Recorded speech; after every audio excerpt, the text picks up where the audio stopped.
Welcome back to our channel as we dive into the terrifying tale of Kyota Hattori, the Japanese Joker who set fire to a train in Tokyo, Japan. Japan is often regarded as one of the safest countries in the world, where crime rates are low,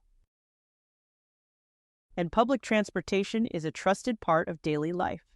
However, on October 31st, 2021, Japan was shaken by a shocking and terrifying event that disrupted the peace of its capital city. This is the story of Kyota Hattori, a 24-year-old man who, on that fateful Halloween night, dressed as the Joker from Batman and set fire to a train in Tokyo, turning what should have been a routine ride into a nightmare. On October 31st, 2021, as Tokyo's streets were filled with Halloween revelers, Hattori decided to act on his dark thoughts. Inspired by the Joker, he dressed up in a purple suit and green shirt, mimicking the infamous villain. According to Hattori, he chose this costume as the character the Joker was the inspiration for his crime. He boarded a train bound for Shinjuku. As the train moved along the Keio line, Hattori suddenly pulled out a knife and began attacking passengers. He stabbed a 72-year-old man in the chest, causing severe injuries that required months of recovery. Panic quickly spread through the train, but the horror didn't stop there. Hattori then ignited a fire using lighter fluid, attempting to kill the 12 passengers in another car. Passengers scrambled to escape, some breaking windows in their desperate attempt to flee,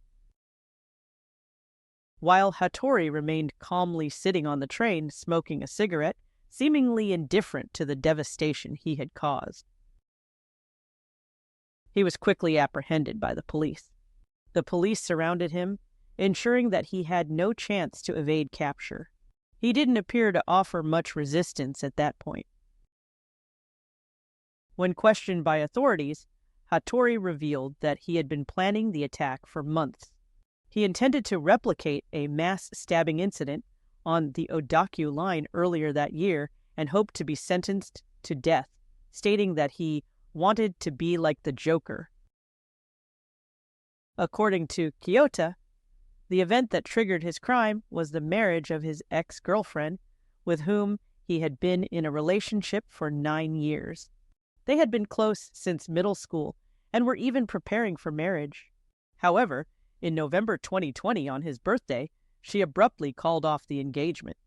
This was a significant blow to Hattori, as his other relationships were strained, and he had placed all his trust in her. The breakup left him in shock, leading to his eventual isolation from work. In May 2021, Hattori discovered that his ex-girlfriend had married, as evidenced by her changed last name on her Line profile and a message announcing her marriage.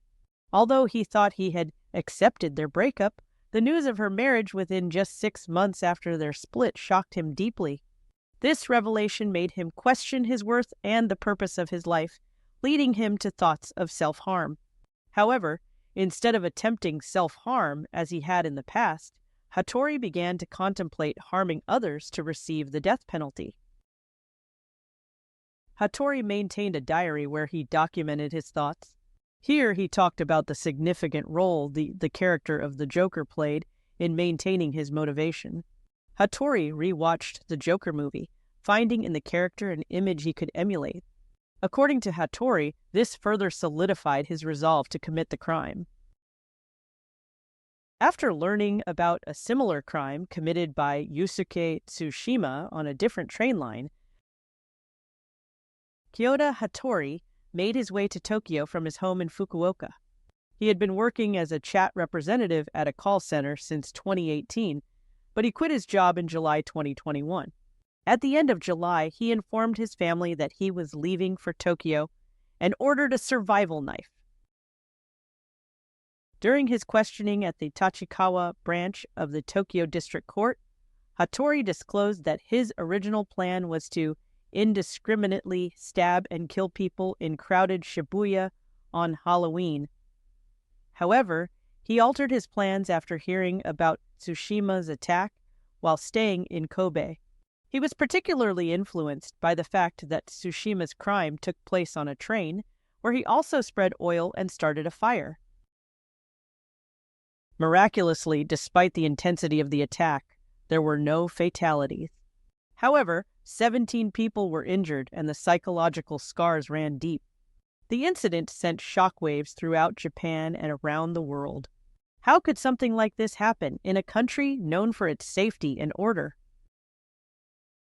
The trial of Kyota Hattori began in 2022. During the proceedings, it became clear that Hattori had been suffering from severe mental health issues, compounded by his isolation and lack of support.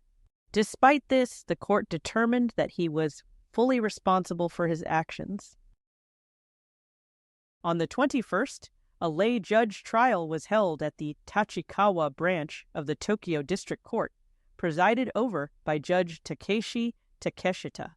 The prosecution demanded a 25-year prison sentence, saying, "This was a selfish and short-sighted crime that disregarded human life and deserves strong condemnation. This is a case that will have a large social impact." Hattori was sentenced to 23 years in prison. The attack raised important questions about mental health and social isolation in Japan. Experts have pointed to the increasing pressure on young people in the country, particularly those who feel they have no future in a highly competitive society. The case of Kyota Hattori highlights the need for more comprehensive mental health services and greater support for individuals who feel marginalized or hopeless. Japan continues to be a nation where safety and security are paramount, but the tragic events of October 31st, 2021 have left a lasting impact on how the country views these issues. As we move forward, it's crucial to remember that true safety doesn't just come from preventing crime, but also from addressing the underlying issues that drive people to commit such acts in the first place. Thank you for watching. If you found this video important, please give it a thumbs up and consider subscribing to our channel for more content like this. Let's keep the conversation going in the comments below. Do you think 23 years is a fair punishment?